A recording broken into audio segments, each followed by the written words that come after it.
Welcome to Legion M's Book Club, Tuesday, November 28th for Breakfast with an Alien. I'm hoping we all got a chance to pick up this guy and read it, everybody there. I brought Terry P. up to the stage. Hello, Terry. You can say hi to everybody. Hi. Can you hear me? Yes. Yes, I can. Yes, I can. For everybody watching, it's best to use headphones if you're going to come up on stage to help with any echoes. I have an echo because I have another screen going off in the corner here. You'll see me down in the bottom down below. I'm going to bring Terry Luberoff up as well, and I'm also going to bring up our illustrious writer, Greg. If you are ready, Greg, and I will spotlight you up here as well. Hold on 1 second. Let me get rid of... Is he the one with the big alien in the back? I think so. I think so. Here we go. I heard he was getting his set ready. Nice. Awesome. Nice. Oh, hello. Hi, Greg. Hello, everyone. Welcome to Book How Club. are you, Greg? I'm good. Thank you, everyone, so much. I can't tell you how much I appreciate it. Thanks for joining us. We love that you have the poster in the background. Oh yeah. Well, I did a reading / book release party a couple of months ago, and some friends of mine are mural artists, and they've created the poster for me, and so I've just been keeping it around, waiting for another occasion to use it. Bam. Cool. I was going to say, for people who don't already know this, Greg is an investor in Legion M and has published his own book. Greg, is this your first book that you've published, or have you done other books in the past? Well, I've been a writer for a long time. I worked for in the video game industry for a long time for the company called Electronic Arts. I was a writer there for 15 years. So I've published a lot of work through them. And then as a side gig, I've published some books for young adults, particular biographies on people like Bruce Lee and Charles Lindbergh, Vince Lombardi. But this is my first project where I compiled my short stories into a single volume. So that's what this is all about. That's awesome. Excellent. I'm going to give everybody a real... Yeah, go ahead, David. I'm going to give everybody a real quick rundown on Shindig. If you have any questions or if you'd like to be brought up on stage to talk about the book, go ahead and either press the raised hand or type a question in, and we can bring your question up to the screen and have Greg answer it about the book. I figured what we would do is we talk about some of our favorite short stories involved and talk to Greg about the writing process, his writing process, and if he's expanded on any of the stories. And if anybody has any questions about those individual stories, feel free to ask them. And that is about it. I'm going to hand it back to Terry Luberoff now, and would love to hear what you're going to say. Well, I guess my first question is, I loved reading your book. It had so many stories where you did a great job creating a world and characters, and your voice for each character was different. Are these a lot of these openings to bigger stories, or is this just kind of stream of consciousness that came to you and you wanted to make sure you wrote it down? Let me see. The answer to that is they could be openings to larger stories, but the way my brain works is that I get distracted easily, and I like to go off and work on different things. So I feel like, well, I don't know if these will turn into bigger pieces or bigger stories, any of them, but they could, and I like to come back to them. The Alien in particular, I've recently written Breakfast with the Alien 2. Because a lot of people have commented on me, that being the title story and the opening story, that it's really a cliffhanger, which, yes, it's intended to be. And so one guy, a friend of mine in particular, he's a bartender, and he was very fired up one night and just telling me how he wanted to know what happened to the alien and Max and the other characters. And so I said, okay, his name's Nigel. Nigel, I'm going to write a sequel to that story just for you. And so recently I've put that together, and I read it at a reading recently. So yeah, they might work into something else. But overall, my my shtick is to write these short stories and just keep moving on to the next one. And a lot of them came from writing workshops and prompts and that sort of thing. I'm totally into trying to hone my craft by going to workshops and by picking up prompts and just seeing where my brain takes me. And you can tell if you've read the stories that I don't really stick with any one particular genre or type of story really, but I'll try anything. Can you, for the people who are watching who are aspiring writers, can you talk a little bit about finding writing workshops and getting the most out of them?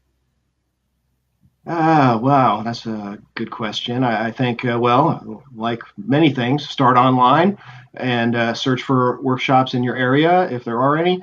Look at reviews like you would for anything else. See, what people are saying about the teachers in particular. If you don't have a workshop in your area, then there are options available online. And again, I would say just check out the reviews and go down that path.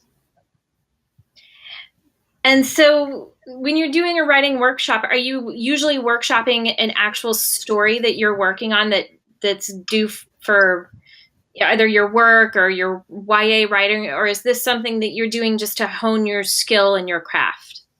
It's for my skill and my craft. My work is a totally separate thing, and I always have to hone that part of my writing skill as well. But I've been doing it for a long, long time, so it's not something I have to consciously work at that much. I work hard at it, but don't have to sort of develop it per se. But for my creative writing, it's probably been the last 5 years where I've just really said to myself, hey, Greg, you're not getting any younger, and if you want to do this, get on it. And so that's when I really started focusing a lot on these workshops to develop my creative writing. So you don't That's consider awesome. what you do at EA creative writing? Because that sounds like What I did at EA, well, when I was at EA, I had a mix of responsibilities. I was a manager of other writers and video production artists and graphic designers, so that was part of my job.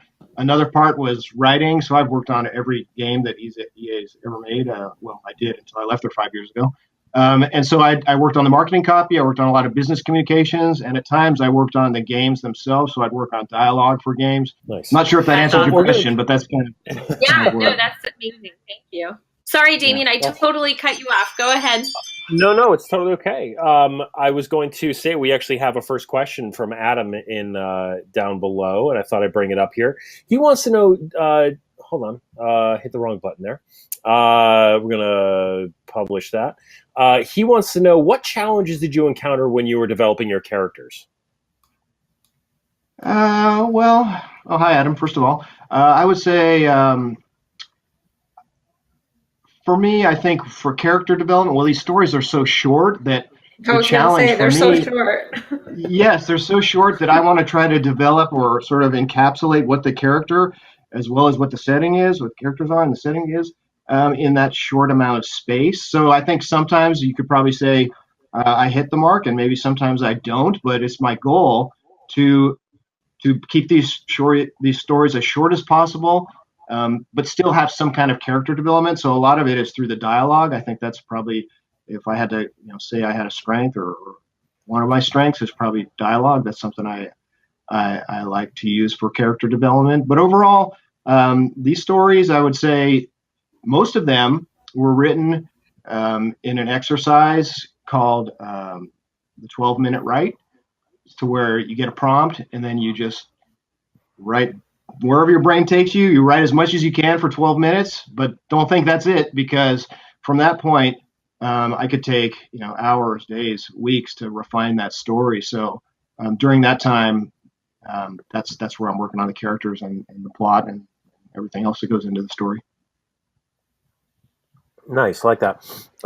Let's start off talking about some of the stories. I've got the table of contents right down here. That's what I'm looking down at. Let's start off with the title story, Breakfast with the Alien. And I have a serious question. Where did you come up with the name Max Marsupialis? And that's Damien, that's giving up my secrets. And I think that right there along. Well, I have another question on this one. I think that's kind of speaking to what Adam was saying, is like where you get your ideas from this. Yeah.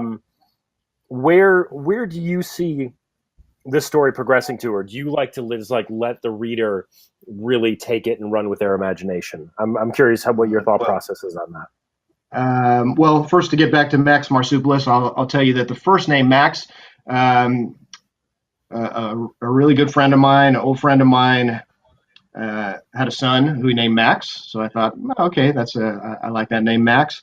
And then Marsupilus comes from a guy who I took a playwriting class from. And so I don't know, it just sort of clicked and shot into my brain. I don't think I gave it too much thought. I just sort of liked the way the name came together. So that's an easy answer to that question. As for where this story's going, yeah, I mean, at first when I finished it, I didn't think about where it was going to go. But like I said, this is the one story in this whole book that I've now written part 2 for. So I have an idea where I know where it can go and went for me. But in my mind, I want the writer or the reader to I want it to play out in their mind, really. And I think I've done a couple of readings so far, these stories, and I usually read this one, and there's kind of there can be like a gasp at the end because people are like, "Oh man, don't leave us hanging there." But that's kind of the point. Is like I felt like that many times. Yeah, many times. Okay, yes. So I think that works for some people and maybe not, but I like that. A friend of mine who read the book commented that, well, I certainly don't consider myself a Rod Sterling, but she said that this book sort of had a Twilight Zone kind of feel about it, and I think I don't disagree with that. I didn't set out to do that, but I don't disagree with it, and I think a lot of Twilight Zone episodes you kind of leave with that sort of, whoa, where is this going to go next? And I think these stories do that too. Some of them. Yeah, nice. I totally see that. Mary Jewel is asking, so did the alien eat the lady, or do we have to wait to find out in the next episode? I'll spoil it. I don't mind. No! Okay. Here's what I'll do. I don't know if there's a way I can share the story after we finish the Shindig, but if there's a way for me to share part 2, I can send it off to someone and you guys can post it or do whatever. Or maybe I'll put it on my blog. I'll put it on my blog and then you guys can come and read it if you want. Yeah. Yeah, do that and then post a link to it on the Facebook membership only page, and I'll share that with the rest. Yeah, that's awesome. But that's a great question. Yeah. So, I have a question. Are the turtles alive in Chinatown? Of course they are. They are. They are alive. They are alive. That one was yes. bizarre, but it's stuck in my head. I just can't get out that whole thing. I don't know exactly where that came from, turtles being alive in Chinatown, but I was visiting my uncle, an uncle of mine, and he lives in Hawaii now, but he grew up in San Francisco, where I'm from, and I was telling him about that story, and I'm a songwriter too, and I have a song called "In Chinatown," and it's about the turtles being alive.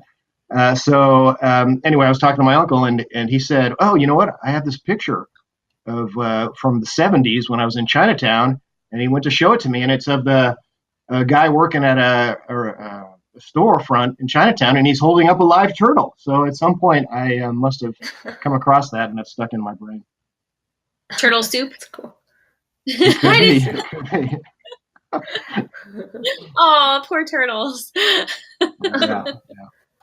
Yeah. So you set out to write stories the entire book is filled with, it's not just short stories, it's almost micro stories. Was that your goal when you set out to publish this particular book? Are you hoping to do stories that are a little longer in the future? I have done some longer in the past, but like I said, my brain likes to finish something and then go on to the next. And so a lot of the workshops that I've taken are focused on what's called flash fiction, or you say microfiction. Yeah. So right now I'm trying to hone that craft. And actually, I've been looking at some contests and different things, and and there's a whole market out there for stories that are way shorter than mine, even. So I think there's a lot more to do to even make them shorter if I wanted to, but it's really hard. I mean, like someone asked about Adam asked about the character development, and it's hard in such a short amount of space to develop a full story, but I think it's doable. Obviously, a lot of people do it, and it's kind of fun. Yeah. TP, it's your turn. What's one of your favorite stories? Oh my God. So I took notes on every story. Oh, that's awesome. Because this is the first time I've ever read something like this that had so many stories. I would not remember them all if I didn't write something down. So I started to write notes on everything, and I don't know. I had a lot that I really liked, and just recent, like today, I finished it today because I was cramming here at the end, and I really liked. I want to say, for whatever reason, In the Shadows stuck out to me. Oh, all right. I don't know why. That one was very short. I believe that one was not even a page. Yep, I think so. You're right. I'm going to turn to it just to refresh my memory. Yeah, even me. Yeah, go ahead. 1198, I think, if it was on mine. Let me see if I can get to it. Print version, page 124. Yep. Oh wow, I don't have that. Hold on. We only meet in the shadows. It's safer this way. Yes. That's not to say there isn't risk. I know people who've been picked up coming from or going to the shadows. Leaving that for you while you guys find it. Yeah, it's very, very short, but I was like, oh man, what was going on here? Yeah, what is going on here? I would say, not to get political, but a lot of these stories were written around the time of the last presidential election. And, yes, I was going to make a mention about that. I noticed that, yes. I was going to ask you about that. Yeah. So anyway, this one is not, directly political, but it sort of evokes a world of, somewhere we don't want to be, we don't want to go, and I think that's probably what was going through my mind as I wrote this story. Okay, I didn't even read this as political, but yeah, you know what it reminded me of? It was like this dystopian view of the world, and it kind of reminded me. I don't know if you're a fan of The Handmaid's Tale, but it kind of reminded me of that that kind of narrative style. Were you inspired by that at all, or was it purely a reaction to what was going on in the real world? I love Margaret Atwood. She's obviously a great writer. But I hadn't thought about that.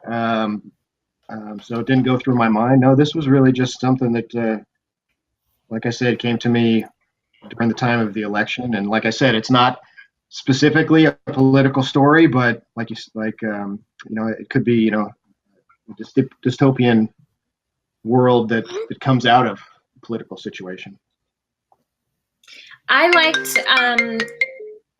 Reporting Back. Oh yeah, yes. That's one of my favorites. Stuck on an alien planet. When I finished reading that one, I couldn't wait to read. I was like, "Where's the next chapter?" Yes, I wrote that. I wrote down. I love space. I love sci-fi. This got me from the first line. Yeah. Cool. I like the. I actually, when I talked about those two EA projects that I worked on, that I loved, the creative writing projects that I worked on, they also were in the form of, or a lot of it was in the form of diary or journal entries, and that's what I like about this story too. Reporting Back is that it's it's a clip of that journal or diary of the guy sort of telling his story as it comes to him. I have another question coming in from Ton real quick. I'm sorry. What other stories are you looking to expand upon? Reporting Back. Reporting Back. Okay, a request. A request. Yes, you know what? I'm going to write a note in my book right here. Yes, I have a star by that one. Yeah. Well, from that right there down, I would recommend you putting together a pitch for next season's pitch elevator. Oh yeah, all that's a right. good idea. Oh, yeah, that is Um, a good idea. I love Yeah. that. I actually thought. Not to put it too much on the nose with Legion M and whether our other projects are. Just saying. just saying. What? Just saying. Just saying. I Just mean, saying. I don't really think there are other stories that I'm particularly looking to expand upon, other than, well, like I said, I did a part 2 of the Alien story, and I'm actually in the midst of working on a part 3. So I think the Alien will probably have a lot of legs. Okay. Okay. Yeah. I mean, there were several stories in the book that I finished the story and I'm like, wait, no, more. I need more. So you're More. for flash fiction, you're not only doing your job in writing good flash fiction, but you're leaving us wanting with more. Isn't that how you're supposed to leave us? I like that. Yeah, I like to hear that, unless it makes you so angry that you're never going to pick up another piece of my writing again. Oh, I wish I remember which one. I did feel angry one time, and I can't remember which All one right. that was. All right. Bring it on, Terry. But that's a good thing too. Right? It's supposed to elicit conversation. Yeah. So here's a jumping off point for your next flash fiction. I'm going to challenge you Oh, man. with an Homework. image. Is that a It's a unicorn cat. is that a unicorn cat? You can either call it a catacorn or a unicat. All right. This is my challenge to you. Oh my god! In a page. Yeah, As you can I see, don't know it's if I can. I don't know if I can keep that to a page. rainbow colored. You can do it. You're a pro. Yes. Okay, Yes, Paul. I can do it. Paul. Oh, Adam wants to know what's Unicat's name. Ah, Max. Max again. And Paul is asking, I would love to learn more about Thrones at 38,000 feet. And did you know we have the Ultimate Hound cosplayer on our team? Wait a Yes, I do. I do know that from social media. Harry. My name is Hercules. Wow, that's kind of disturbing. Yeah. Let's see. The story with that story, Thrones, is that I was coming home from a trip. I was coming back from London, and I was on the plane, and I couldn't sleep, and I was just all antsy and trying to figure out what to do with myself. And I thought, you know what? I think I'm just going to watch an entire season of Game of Thrones while sitting on this plane. And that's what I did. And by the end of the flight and the season, I just my brain was full of Game of Thrones, as well as being jet lagged, and so that all came together to form that story in my brain. I read that on a plane. I read that story, and Yeah, I was like, awesome. "Oh, this is perfect." Yes. Yes. I think that's one of the longer stories, I think, in this short story book, and I'd say it's probably one of my I don't know, a lot of my favorite. Okay. My follow-up to that would be, how many of these are actually a dream diary of dreams that you've had and turned into short stories? You know what? Another friend of mine asked me the same thing, and the truth is that none of them are dreams. Yeah, They're all prompts? They could be. Are they all pretty much well, they could be prompts, or just me walking down the street and seeing something, like the one with the guitar player in the near the ruins of the building. I don't know if you've read that one, but that one, just I was walking down the street, and that's kind of the scene I saw. Things like that can happen.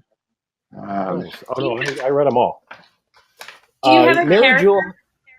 I'm sorry. Go ahead, Terry. Terry, go ahead. Do you have a character that you connected with the most out of all the ones that you wrote in these stories? I'm trying to think.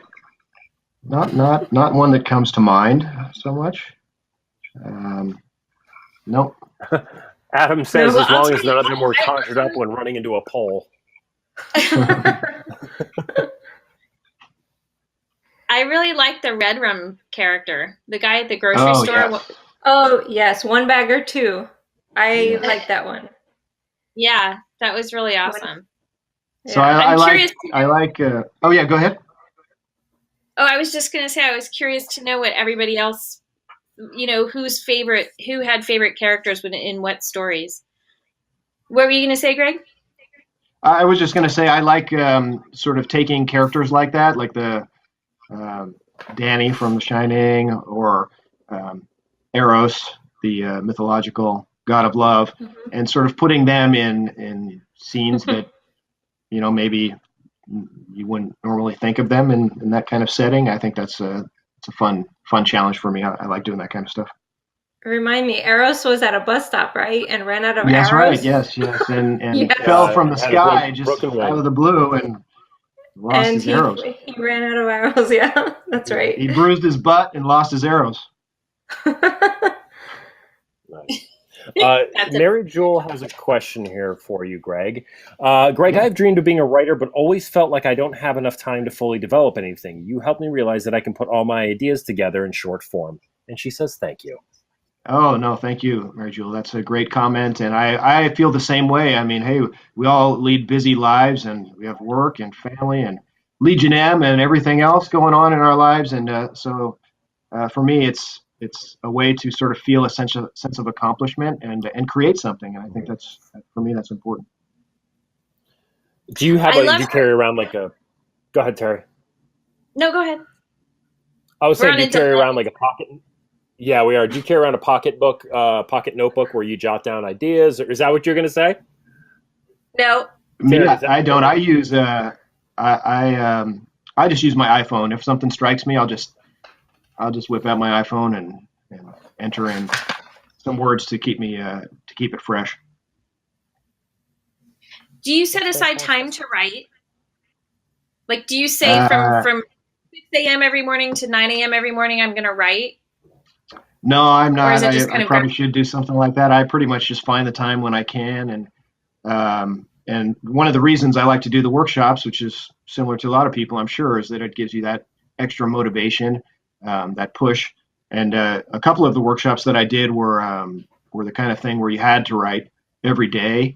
That was the assignment. And so that was really helpful to get through a large chunk of this book, because you basically sign up to this workshop and they're like, you need to turn something in every single day for 6 or 8 weeks or whatever it was. And that to me was a huge motivator. But otherwise, my work, I work for myself now. And so my work is very up and down. I don't know, some days I'm very busy and some days I'm not that busy with my job as a writer. So I find the time when I can to work on this creative stuff. That's fantastic. Now, as far as writer's block, one of the stories that stuck out to me was the cure for writer's block, and when Yes. the writer lost his cat. How much of that is truth from you? The name Trippy is a true friend of mine. His name's Trippy. But otherwise, nothing is true. Nothing is true in that story. So there's no light green Hermes There are no rocket cats buried in my backyard. Right. I thought that maybe that was a typewriter from your youth or something. Oh, you know what? That's an excellent point. Yes, I had a Hermes typewriter when I was in college. So, yep, good point. I knew it. Yes. Yes, awesome. Nailed it. Nailed it. Excellent. But I don't know of any other details in there. I can't think of. No, it's pretty much all made up. What's your to favorite me? story, Greg? Besides, Say that again? what's your favorite story besides the first one? That's what I was. Well, I think the Thrones at 38,000 feet is one of my favorites. I like the one, the Cloud, about the woman who's in the store and she's angry about her customer support experience. F the Cloud. F the Cloud. I've read that one at a few readings and people love that one. F the Cloud. That's a good F you and F the Cloud. Yeah. And what I always say when I introduce that story is, hey, we've all had experiences with customer support agents, and I've had good experiences with them and some not so good. And this just happens to be based on one of the not so good ones. But I have a lot of respect for people who work in customer support. So you're more of a passive-aggressive online support hater. Yeah. I'm not a hater. Hater. So, Greg, what That's books funny. inspire you? Who are your favorite writers? What are your favorite books? Well, so many, but I studied medieval literature in college, so I start with that, with Chaucer. I wrote my master's thesis about Chaucer's dream visions. So Why medieval literature? What brought you to that? you know what? I was studying all kinds of literature in college, and then I had one semester left to go, and I stumbled into medieval literature. I'd been putting it off because I was kind of afraid of it, probably, or just had a misconception that it was going to be a drag. And when I got in there, it was my favorite class. I fell in love with it. I fell in love with the teacher, and I ended up staying an extra year or more, taking as much medieval literature, as many medieval literature courses as I could. And it's hard, especially when you read the Middle or Old English, but to me, it was really worth it. And like I said, I had a great teacher, and that made all the difference. And so that's how I got into medieval. So I have a question. Following that, though, does that mean that We Met in Latin class is about a true story about you That and is someone? a very true story about how I met my wife. Yes. Nice. Yes, we met in Latin class. She was studying medieval Italian literature, and I was studying medieval English literature. English minute, yeah, it says it right here. Yes. I was like, oh, about Chaucer's travels to Italy. Bam. Yes, that was it. That's the true. That's the one. That's the one true story. Story in there. That's really it. You gave me some really ugly flashbacks of Arama Rasarat, Arama Sarata Sarant. There it is. Yes. Yes. Amoris Morant. Yes. I took 6 years of Latin. You're on fire, Damien. That's it. You're on fire. Yeah. 6 Quidus nomen years? tuum, nomen me. Yes, 6 years of Latin. Yes. Quidus nomen tuum, nomen meum est Damien. Yes, I can decipher the Greek text. You can now. I can see the next book club entry already. Yeah. Oh my god. Yeah. All right, we have two questions. One from Paul. Are you a fan of David Foster Wallace's work?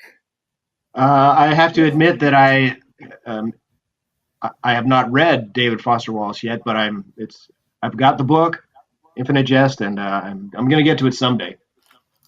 Well, going back to some of my favorite authors, I mean, and thinking about a large book like Infinite Jest, I studied James Joyce a lot also in college, so something like Ulysses, and that was an inspiration for me as well.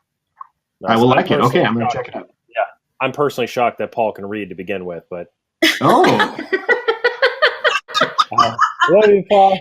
I love you. And on to the next one. I gotta throw my dick. Yeah. When I can't. Do you have any other writing? Yes. Do you have any other writing projects planned?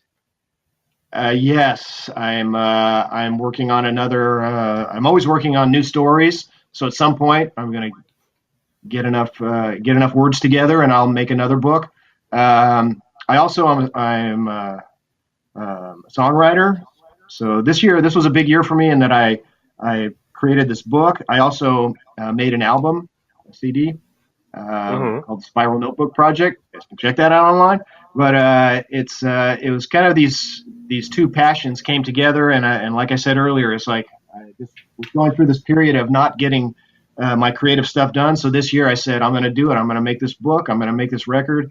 I went into a professional studio, hired professional musicians, and put my songs down for the world to hear. So I'm always working on new songs and new stories, and that's kind of my deal these days. Nice. At the same time, I'm always working on my writing for my job, and that can sometimes lead me to interesting places. I still do work for Electronic Arts.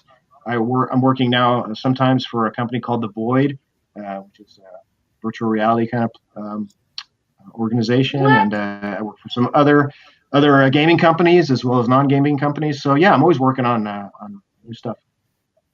The Void. Cool. Nice. Matan is asking, are there any passion projects you never got to do or write at EA that you'd love to make, games, books, or movies? Well, that was not really my role at EA. I was I was a writer and a manager of writers in a central creative services group. So it wasn't our job to sort of come up and pitch game ideas or anything like that. We kind of just saw what was coming from all the studios around the EA world and jumped on projects that we that we thought we might like, as well as where we were needed. So I got to work on some cool things like those projects I mentioned earlier. I worked a lot on. They made The Godfather into a game, and I got to work on a lot of dialogue for two games that were made from that franchise. I worked a lot on Harry Potter. I worked a lot on James Bond a long time ago. So I don't know. I don't look at it as that I didn't get to work on certain things. It was more like if there were cool projects that came through our department, I was just happy to be working on them. Well, that's awesome.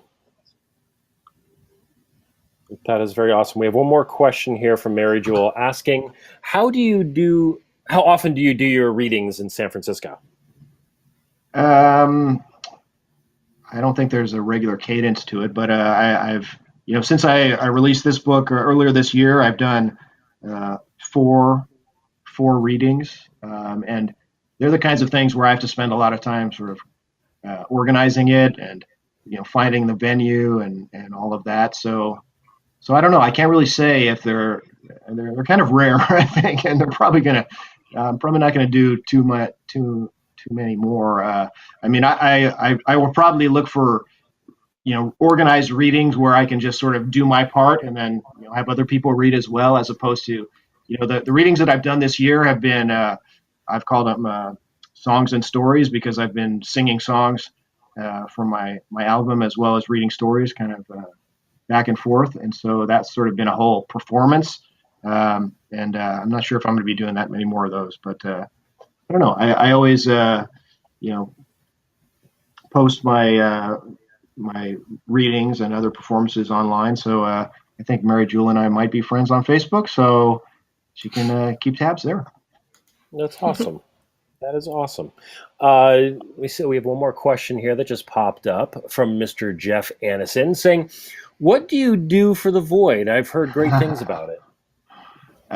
Void I just started working with, and they have a guy who's a creative executive. I can't remember his exact title, but he puts together these wild pitches about their new business development ideas. And so my job is to basically serve as the polisher of the creative pitches for the Oh, that's cool. Yeah, that's cool. The kind of thing I do for my day job. I love that. Rewriting is my favorite thing. Let someone else come up with the hard work of vomiting out a draft, and then you can have the fun job of making it beautiful. Yeah, I think of it as vomiting. Yes, you're right. That's how I feel about it anyway. That's funny. So, no, back. Go ahead, Terry. I was going to say, so in publishing your book, this was a goal that you had this year. Did you self-publish? Can you tell us about that process and how you did your research on how you were going to do all of this and what you ended up doing? Yeah, so I spent a lot of time researching. I mean, going all over the internet to figure out the best way to self-publish. But then I did the smartest thing that I did throughout this whole process was I went to talk to a friend of mine who's the owner of Borderland Books. If you guys know Borderlands in San Francisco, it's a great sci-fi fantasy bookshop. And like I said, the owner's a friend of mine, and I asked him, you've seen a lot of writers come and go, and I'm sure you've seen self-publishing. People do their self-publishing. What's your advice? And he sat down for me for about an hour, and just gave me his take on what I should do. And the biggest takeaways were don't take any shortcuts. Try to make this book as good as you can. Make it look like a quote unquote real, professional, well put together, well thought out, piece of art for lack of a better term. So he was like, it's very easy to just sort of cut corners and skimp, but it doesn't take that much more in terms of cost. It's just more effort on the author's part. But he really hammered that home to me. And then the second thing is he recommended going through a publishing house called Ingram, and Ingram Spark is the name of it. And they basically, once I got signed up with them, and I had a friend of mine who's a designer lay out the book. I had another friend who's a designer make the cover. So again, I didn't go shortcuts. I tried to make these things make the thing as professional as possible. But once I got everything put together, I went through Ingram, and they through Ingram you can get on Amazon, Barnes and Noble. You can have all sorts of different.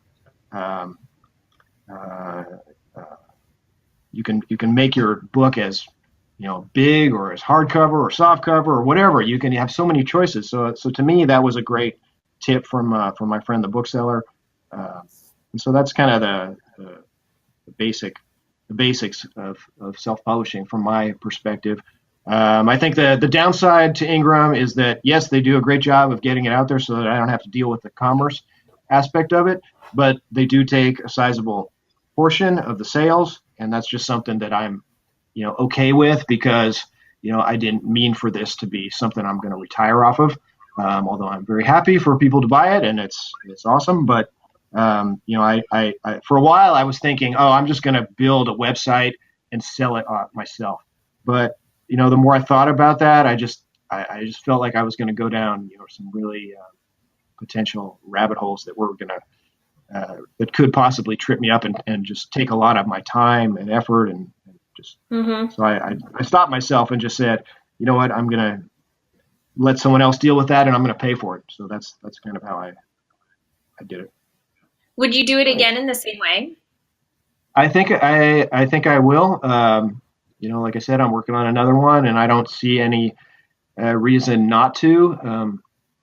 At least not right now. So I think I'll probably, for Breakfast with the Alien 2, I will go the same way. Well, it won't be Breakfast with an Alien, right? At that point, it would just be lunch. Brunch. Oh, good point. Yeah. Brunch. You might want to change the title. Midnight Snack would work out, I think, based on the news today. Yes. And speaking about the book, Adam is asking, this might be redundant, but are you happy with the final product? I think overall, yes. I think anyone who makes something, I think they can pick it apart. And certainly when I go to do the readings, I find myself editing, especially when I know I have to give the performance of reading these stories. So now that I've edited quite a few of them, I'd like to go back in and if I do a second edition someday, maybe I'll do that. But overall, I'm very happy. I think it turned out pretty well, especially for this being my first time of doing this kind of thing. But yeah, I think the more I do it, and I make another one. When I make another one, it'll be all that easier and better, because I've gone through the process with the first one. But I don't think everything's there. It's not like it's perfect, but I think it's pretty good, and I'm happy with it for the most part. So I like that. I was meeting with a publisher. I was meeting with a publisher last week, and they're a platform where authors can publish digitally, and they said their best-selling authors do a lot of marketing. Are you doing a lot of marketing, or does Ingram Spark do it, or is this something that you kind of put out just to see if you could put it out, and then the next time you'll go through all of that? I think I put it out just to put it out, and I think next time I do it, I'll put it out just to put it out as well. I don't think I'm going to spend a lot of time marketing. Well, to go back to what you said about Ingram Spark, they don't. You can pay third-party companies, but it's really expensive, I found, so that was not something that I wanted to do. I dabbled with putting some ads together, really small-time ads together on Facebook and that sort of thing, but I don't think that really amounted to much. Most of my marketing so far has been word of mouth and friends of friends of friends, and doing my readings and that sort of thing. I don't know. To go beyond that, it's a huge undertaking, or a huge cost that I'm not sort of interested in right now, and I don't really have the time for it because, like I said, I run my own business, so it's there's only so many hours in the day, right? And I'm just a one man shop. You did great getting Legion M to vote for the book. I thought it was awesome. I cannot tell you how appreciative I am of Legion M for allowing me to be the book of the month. Oh my God, I'm just like, I can't even find the words. I'm the first ever. I'm getting all worked up here. I don't know. I can't even say it. But it's, And actually, with that, TP, I'm gonna pull you down for a second because I need the space. I'll bring you right back up. But with that, we would like to present you, sir, with the first ever Legion M Book Club Award to put on your website. This is we'll send you the final image so you can post it soon. But this is as an official selection. You are our first selection for the Legion M Book Club, and we want to thank you very much. And we really appreciate you being on the Shindig with us too. Oh, Damien, it came this down. Is fun. Yeah. Oh no, I've never been on a Shindig. So this is awesome. Back up. Yeah, it's so awesome for you to spend your time with us and to allow us to peek into your brain. No, so we pleasure. Really appreciate it. And I'm sure I wasn't sure what I was going to say here, but I'm glad I didn't fumble around too much. So I appreciate you guys. No, it's perfect. That's fantastic. And I want to thank you for giving me the opportunity to put the alien up in my. There you go. Yeah, you've got to promote your book, right? If it's not up in your office at home, it looks great. In the kitchen, in the bathroom. I do have to say that one doesn't really look very much like Johnny Depp as Edward Scissorhands. So was that more of an artist representation? Yeah, artist taking. That's right. I like that. Exactly. So with that, we can expect Breakfast with the Alien 2, which would be Lunch with an Alien. Reporting back, we're going to expect a full storyline with that. Oh, man, you guys put me to work. Yeah. Oh, no pressure. Greg, no pressure at all. Greg, is that another short? Is that another micro story? Which one? Part 2. Oh yeah, Well, I think hearing some echo. I think you're going to have people standing behind you asking for more. You mentioned that there are contests for this type of fiction. Is there a magazine that publishes also, or is it all online? What did you find out? Well, as far as I know, I don't. There are all kinds. There are print and digital formats where you can submit flash fiction. And actually, I just found out yesterday that one of the contests I entered from a magazine called Fiction War, I was named one of the top 15 finalists for their quarterly contest. So nice. I'll find out in December. I know. I can't believe that either. That's awesome. I know, thank you. So December 11th, they will announce the winner. Which one did you submit for that? It's not a story in this book because they wanted something completely original. So they actually the way that contest works is they give you a prompt, and then you have 3 days to write the story and submit it, and then they go from there. Oh, that's awesome. That is very interesting. I like that. That story that story is called Always on the Run, and someday it's going to be published in their magazine, so I can't really put that on my website or anything. But it's inspired very much by Barry Gifford. If you know Barry Gifford, he's the writer. He's a short story and novel writer, but he's worked a lot with David Lynch. So nice. I saw him at a reading recently, and that's where my story was inspired by. I like that. I have one final question for you, and I know you said out of all of these stories, the only one that is based on the truth, and you're saying I want a bunch of hand on a Bible here. We met in Latin class. I need to know: have you ever had sauerkraut and grape jelly sandwiches? Oh, that's so disgusting. Yeah, what happened there? No. I need to know that you have never done this. I've never done this, Damien. Thank God. But I think, we should have a Legion M get-together, and that could be the appetizer of choice. You there got must it, be man. a lot of alcohol at that Legion M party for that to happen. Yeah, I mean, that sounds Not terrible. happening, not happening. I mean, it's funny. You can make Swedish meatballs out of ketchup and grape jelly, and it's really good. But I've never heard of that sounds adding good, too. sauerkraut to grape jelly. So, but yeah, that one right there just kind of ketchup Greg, and grape jelly. That's how you make. I have a question about one story that can you hear me? Yeah. Forest of Red Doors. Oh, yes. I love that story. Yeah, that's another one. I did like that one a lot, and I'm curious, are the gaping holes on the ground, are those the blue doors open? No. Oh, okay. Totally over my head but then. that's good, Terry.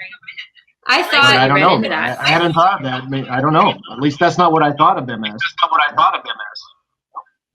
That's funny.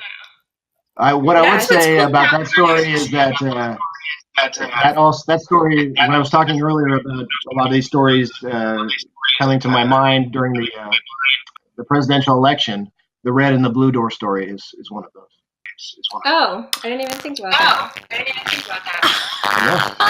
Yeah. There you go. See a light going off right now, right up here. Uh-oh. I didn't get that at all. From Terry. Who is echoing crazy? That's There you go. Uberov. Oh, was that me? Uberov. Yes. Mhm. I'm sorry. Here, Yeah. let me That's why de-echify you. That's why you put the headphones on. I know, my ears were hurting. All All right. because you were talking to Jeff for so long earlier. That's a true story. Yeah, that's so funny. I was just thinking that she couldn't see the blue doors because they were actually the ones that were open, and Huh. I don't know. That's what I was thinking. And the No, I red could ones were definitely- closed. I could definitely see the sabotage in the blue doors with the Democratic National Convention. I could definitely see where you were going with that. And they're the ones that blew up the cave to the blue doors, buried under tons of rock, buried under tons of BS. I get that. That was By the fantastic. way, I want to call BS on one story. Oh, okay. Bring it on. Yep. And then my tooth fell out. Oh, yeah. I love that story. Yeah, but if the wife knows that he's headed to the dentist, why would she show up? Is he just hallucinating? Well, what do you think is going to happen to him at the end? Well, I'm thinking he's getting Novocaine or something. He's just whacked out or something. He's getting more than No, Novocaine. he's Let me put getting it that way. killed. Yes, There's there you go. she and the dentist are having an affair. They're going to kill him. I This know is an that. but- elaborate plot of death. Wow, That's with exactly no remorse, like just right in your face, like. Well, I would obviously say, he had yeah, very bad that's teeth. true. A lot of the stories are. I'm a big fan of film noir, and so I think a lot of the stories come from the land of noir, and that one, that's one of them. I guess. I I guess. was like, so she's not trying to hide it, in other words. Oh no! Oh no! Okay, now that makes more sense. If she was trying to hide it, why would you go to the dentist's office immediately? And who's staying with the kids? She just left the kids Yeah, at home. I think she's not. I don't think she's too worried about that either. No, she's not. That's awesome. Oh. I'm gonna ask If you any more I saw the movie yesterday, the Killing of the Sacred Deer. I don't know if anyone's seen that, but Oh, yeah, I've seen that. Yeah, that's a at the crazy. film That's What a did you crazy think about movie, that? and that's kind of along the lines of the dentist story. I think. Did you like that movie? We have this internal debate in Legion M from those of us who have seen it versus those who haven't. But those of us who have seen it are like, we have like a strict line of those who love it and those who hate it. Where do you come Yeah, down? I could see that. he's a tiebreaker. I I'm like looking at movie. I Paul's. like the movie. It really creeped me out and disturbed me, but I like movies like that, so I'm a fan. Oh, he liked it. See, Paul Scanlon's giving a thumbs up because he loved Killing of Hey, a Paul. Sacred Deer. All right. And David Killing Baxter's of a going, Sacred Deal. Killing of a deal? Sacred deer. Dear. Killing of a Well, sacred I won't. deer. Dear. Don't hold it against me, Terry. It's funny. I saw it at a film festival, and a good friend of mine said, "Oh my God, it was a masterpiece." And I kind of did the Larry David, and he has not spoken to me since. Oh my God. That's funny. It's okay, I guess. Pretty good. Pretty good. Pretty good. Paul saying, "Don't kill the sacred deals." Oh, all right. We'll try not to, Paul. Good on. Yeah. That's funny. Does and now anybody with have any other questions? We don't want to leave anybody out, no. but we're at the end of our time almost. Yeah. No, I did a call for questions, and nobody's really said anything so far.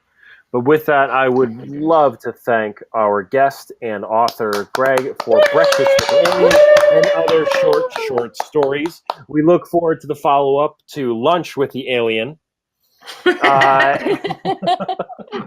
and other short stories, which we hope get a little indeed. longer for Yes, indeed. for our sake, so we can read more of them. And I want to make mention of next month's book club selection. Oh, I'm doing It's a not- drum roll. It's not a book. It is an actual script written by Matt Stukin. It is called Cellar, which was later turned into the movie 10 Cloverfield Lane. So we're going to make Cellar, the Cellar spec script, available for everyone to download. Again, this is just for the book club, not to be shared anywhere else.